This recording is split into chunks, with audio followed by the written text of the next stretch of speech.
Imagine this. You're sitting cross-legged, incense swirling in the air, and some guru is blabbing on about enlightenment, acting like he knows all the answers. His every word drips with wisdom. At least, that's what you're supposed to believe. But then it hits you. Wait, is this about real spiritual growth, or am I just another sucker getting sold a dream? You thought you were here for enlightenment, but turns out you're just signing up for a cult with better marketing. So, what's really going on? Are these gurus genuinely interested in your personal growth, or are they just raking in the cash off your search for meaning? Spoiler, it's the latter. Yo, it's Medusix, your go-to for all things controversial, dramatic, and straight up twisted. Today, we're pulling back the curtain on the so-called spiritual leaders. They've got their incense, their followers, and their quotable speeches. Sounds like spiritual nirvana, right? But is it about you? That way, or just about them? Stick around if you've ever wondered if these modern-day gurus are truly interested in your growth, or just building their empire at your expense. I'm here to drop the uncomfortable truth, the stuff no one else will say out loud. So hit subscribe, like, and share your thoughts. Leave now, and you'll regret it.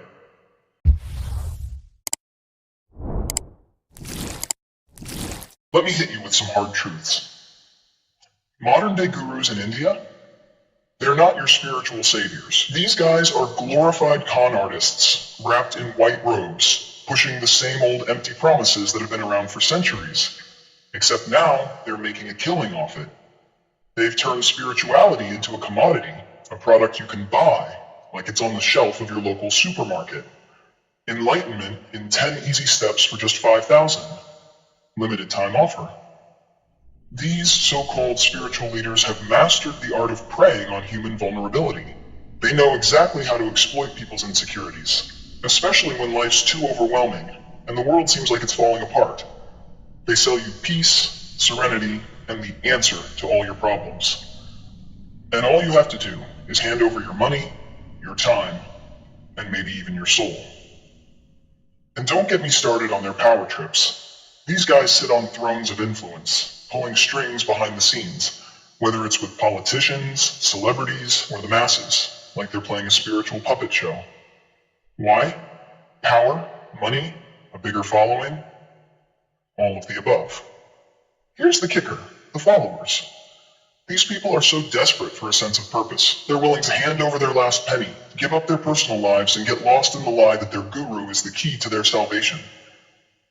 It's not even a cult, it's a business, complete with incense and 5-star retreats. And while you're out there looking for enlightenment, these so-called gurus are busy building massive empires on the backs of their followers. They live lavishly, all while their disciples are being emotionally and financially drained, thinking they're on some divine mission. Let me drop some reality for you. Spirituality is crucial for many. I get it. Some people need direction. They need that sense of peace that comes from a higher power or belief. But here's the truth. These gurus have turned spirituality into a business model. And let's be real, no one needs a guru to find spiritual connection.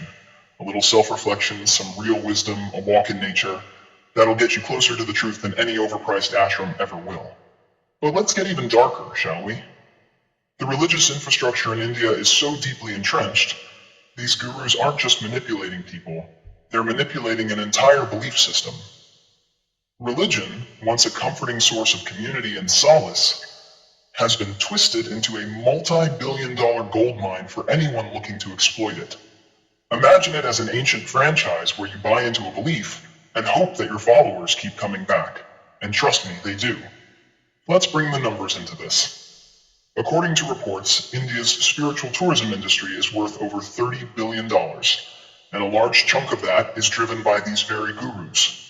Whether it's through paid retreats, life-changing seminars, or direct donations, these gurus are cashing in big time. And don't get me started on the high-profile examples. Take Baba Ramdev, for instance. What started as a yoga movement has transformed into a massive business empire with multi-million-dollar revenues. He even leveraged his spiritual brand to gain political influence.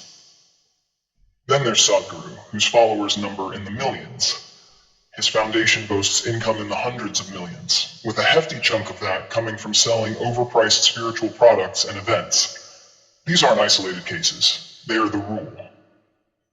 The sad truth is that many followers are so brainwashed by these gurus' word salads that they can't even tell they're being scammed. They cling to the hope that they'll be saved, but end up poorer, emotionally, spiritually, and financially. What's worse, this illusion of spirituality is becoming more normalized. It's as if people forget that real spirituality is about self-awareness, humility, not about lining the pockets of someone who tells you what you want to hear. These modern gurus are nothing more than fast food for the soul, cheap, mass-produced, and ultimately bad for you. They promise fulfillment, but all they deliver is an empty stomach and a thinner wallet. Let's talk about what you really need. Wisdom, self-reflection, and an honest connection with your inner self. You don't need to spend thousands on retreats or meditation courses to feel enlightened. Look around you. The answers are in the world, in the people, and most importantly, in you. You don't need to empty your bank account for a taste of divine wisdom. But the real kicker? Many of these gurus aren't just preying on the desperate. They're also deeply embedded in political and social networks. Take, for example, the influence of certain gurus in political affairs. Many have deep connections with Indian politicians, and some even dictate policy or sway voters under the guise of spiritual guidance. And don't think it stops at India. These gurus are now setting up shop abroad, attracting followers from all over the world, using their massive influence to build their brand. If you don't believe me, look at the case of Sri Ravi Shankar, whose Art of Living foundation spans the globe. With millions of followers, his empire includes a global network of yoga centers, online courses, and, of course, retreats, all generating massive profits.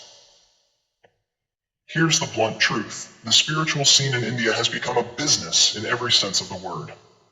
And if you're still thinking about throwing your life savings into one of these gurus' so-called programs, let me remind you, you don't need a guru to find peace.